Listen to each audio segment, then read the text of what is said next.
días, muy buenas noches, muy buenas tardes. Hoy tenemos otro encuentro con el profe Goro. ¿Cómo va, profe?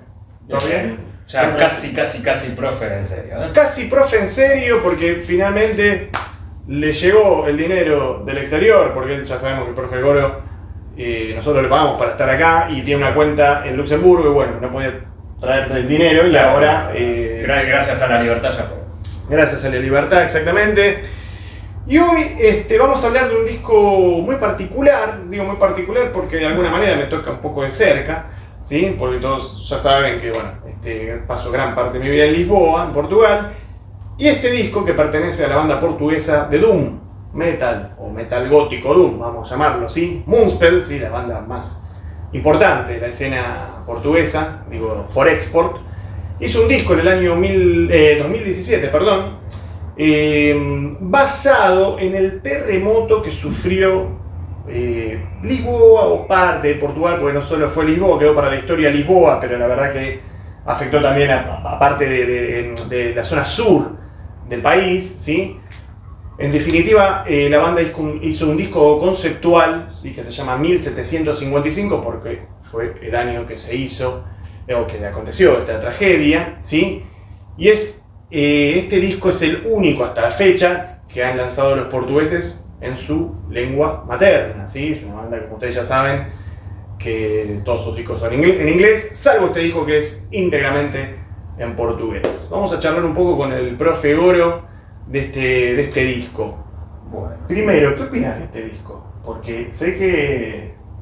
Y a ver, es complejo, es muy interesante esto de que es un tema no tan conocido. Exacto. La historia mundial, porque hasta acá, digamos, hemos hablado de la independencia norteamericana, de la conquista y colonización de Brasil, hemos hablado de Alejandro Magno, de algunos episodios de la historia británica que son cosas que el público, por lo menos, y claro, el gran público quizá una ideita tiene, pero Portugal es medio desconocida la mano.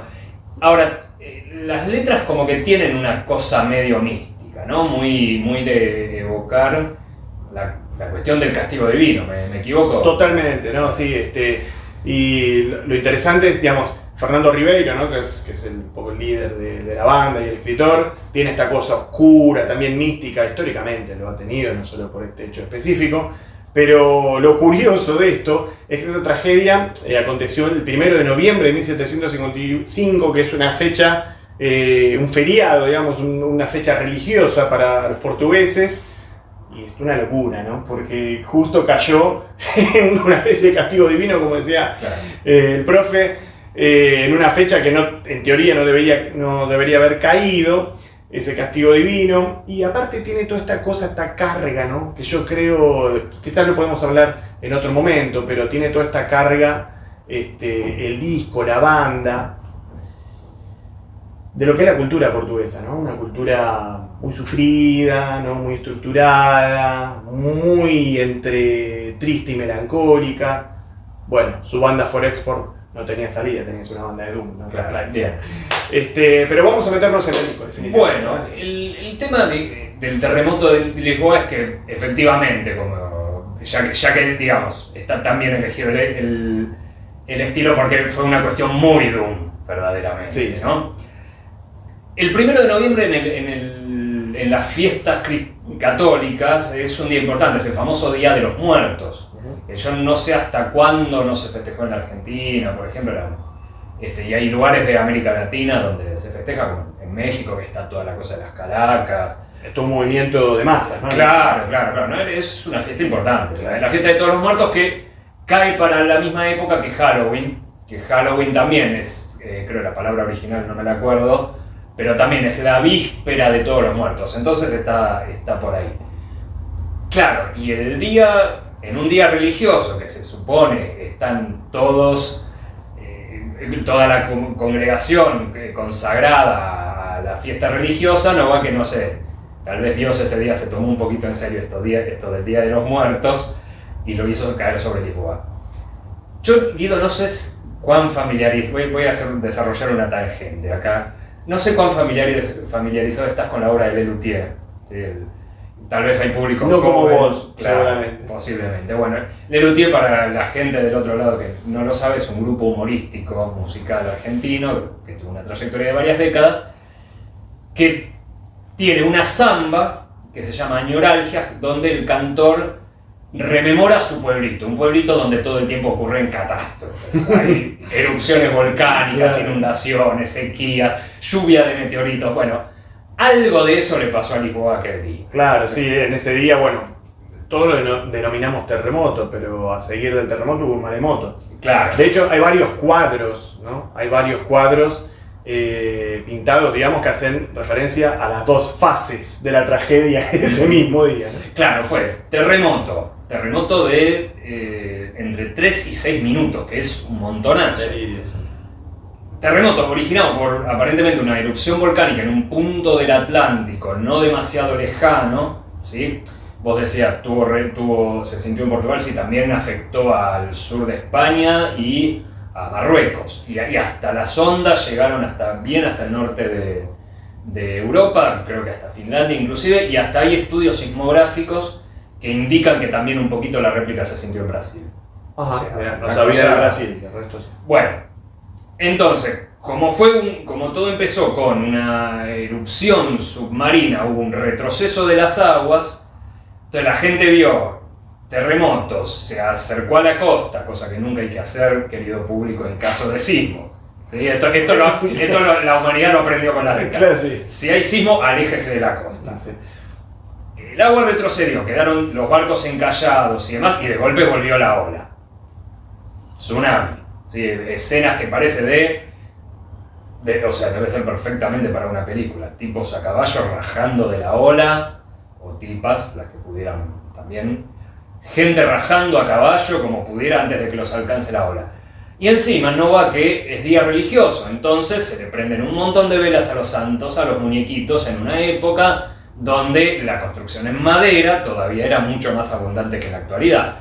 Y si se te sacuden un montón de velitas por todos lados en una ciudad de madera, se te prende fuego todo. Sí, Claro, sí. y parece que se formaron lo que se llaman en incendios muy grandes tormentas de fuego. O sea, No, fue un desastre, porque esto, de hecho hay varios cuadros, si uno lo busca por internet, que hacen referencia a la Plaza de Comercio. La Plaza de Comercio es como la antigua entrada a Lisboa, ¿no? La entrada marítima, o fluvial, podríamos decir, porque ya no eso no es mar, es el río Tajo, o río Tejo, como le llaman los portugueses. Y claro, entró todo este desastre por ahí, ¿sí? Y todo lo que es alrededor de la Plaza de Comercio vendrían a ser como los antiguos edificios gubernamentales y demás. Pero atrás de eso, lo que se llama Baixia se le llama porque, bueno, vendría a ser como la zona baja de la ciudad, porque Portugal, ustedes ya saben, tiene una geografía muy accidentada. Digamos que por tras, hacia la parte derecha, ahí está el barrio de Alfama y barrio de Mouraría, que eso es como estar en Marruecos. Luego las construcciones de las casas, la disposición de las calles, esas pequeñas calles, así, eso es como estar en Marruecos. Y cuando digo estar en Marruecos, es en toda la dimensión del concepto. O sea, también hablamos de la calidad edilicia de las casas, ¿no? Como decía Martín, eran casas muy rudimentarias, ¿no? Si lo comparamos con otros países de Europa, quizás no haya cambiado mucho hoy, pero bueno, es una conversación de otro capítulo. Bueno, lo cierto es que sí, la ciudad queda prácticamente arrasada, se pierden edificios gubernamentales, Claro. bibliotecas, iglesias, de algunas entiendo que están las ruinas todavía. Claro, bueno, ahí está el mito de la iglesia de Santo Domingo, ¿sí? Que justamente pertenece a esta región, a la Baixia, que zafó.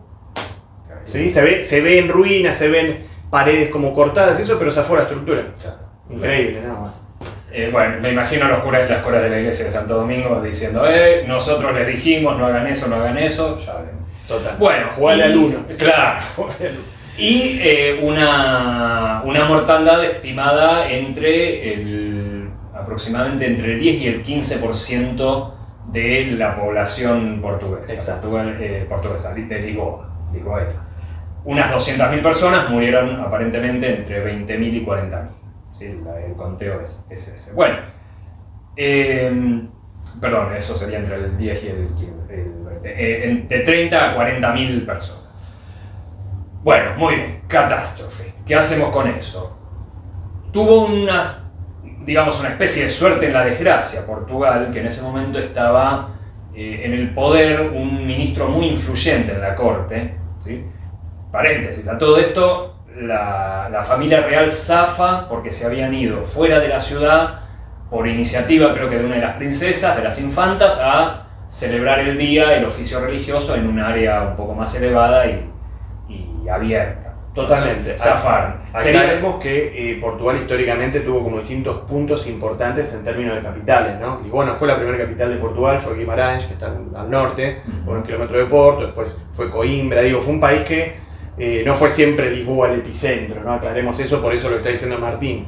Uno puede andar por Portugal y va a encontrar castillos y casas, digamos, de la aristocracia, de reyes o de familiares en el medio, no sé si de la nada, pero en el mal denominado interior. Una quintita. Una quintita que es una con todo lujo, pero bueno, así fue Portugal hasta que, bueno, claro, hoy después conocemos a Lisboa como la ciudad, la capital, lógicamente, pero al principio no era tan así. Bueno, lo cierto es que en ese momento, sí, la capital ya era Lisboa, sí. Zafó la familia real. Gran ucronía ahora que se me ocurre. ¿Qué hubiera pasado si en ese terremoto muere toda la familia real portuguesa? Bueno. Esto no sé. Si hay alguien que le estoy dando una idea, después pasa un porcentaje, por favor. Muy bien. Bueno, ¿cómo habrá sido la cosa? Que el rey José I quedó traumado de por vida, claustrofóbico, no pudo volver a dormir entre cuatro paredes. O sea, la familia real a partir de ahí vivió siempre como en una especie de campamento hasta que el tipo falleció.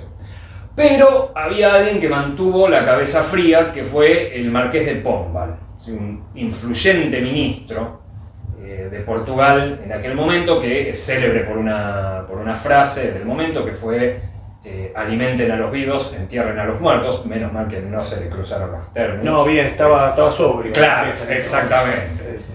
Y en líneas generales el tipo organizó, digamos, una reconstrucción muy eficiente, tomó medidas para evitar el caos, rompió tabúes religiosos al hacer enterrar a una cantidad de gente tirándola al mar, porque ni había espacio y además la cantidad de cadáveres podía ser insalubres. Un tipo muy enérgico. Sí, hizo, entre otras cosas, edificaciones bajas, un sistema de desagüe que Portugal no tenía.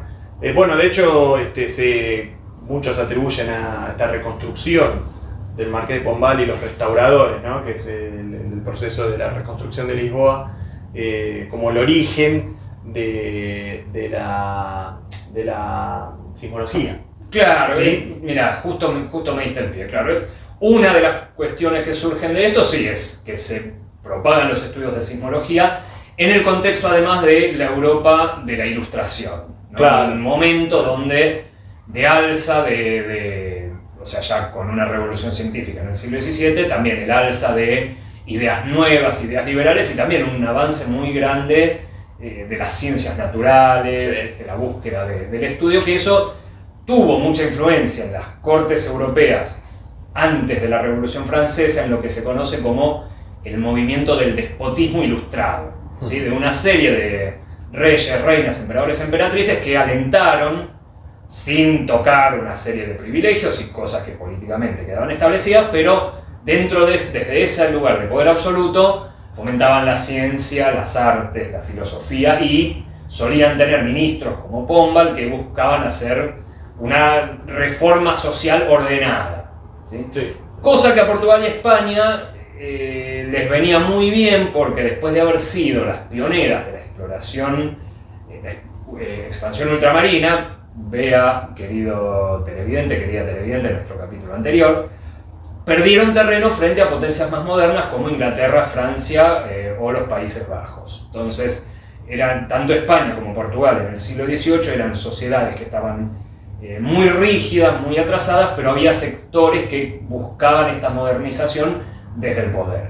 O sea, el Marqués de Pombal era un tipo de una familia propietaria del campo, pero no especialmente rico, al cual los aristócratas portugueses lo miraban con mucho asquito, Sí, sí. y el tipo era muy enérgico para todos lados. O sea, era muy enérgico con los de abajo, pero también bastante con los de arriba. Sí, con sí. la nobleza, insisto, no era un tipo que venía a dar vuelta a la sociedad de abajo para arriba, pero quería imponer un orden, lo mismo que en España los ministros por la misma época casi de Carlos III, por ejemplo, ¿no? El conde de Aranda, Florida Blanca, Jovellanos, etcétera, etcétera. Todos tipos que alentaron el pensamiento ilustrado y que eso, en particular en España, influyó muchísimo en la formación del pensamiento revolucionario de la época de San Martín, Bolívar, Artigas, etcétera, etcétera, etcétera. ¿Sí?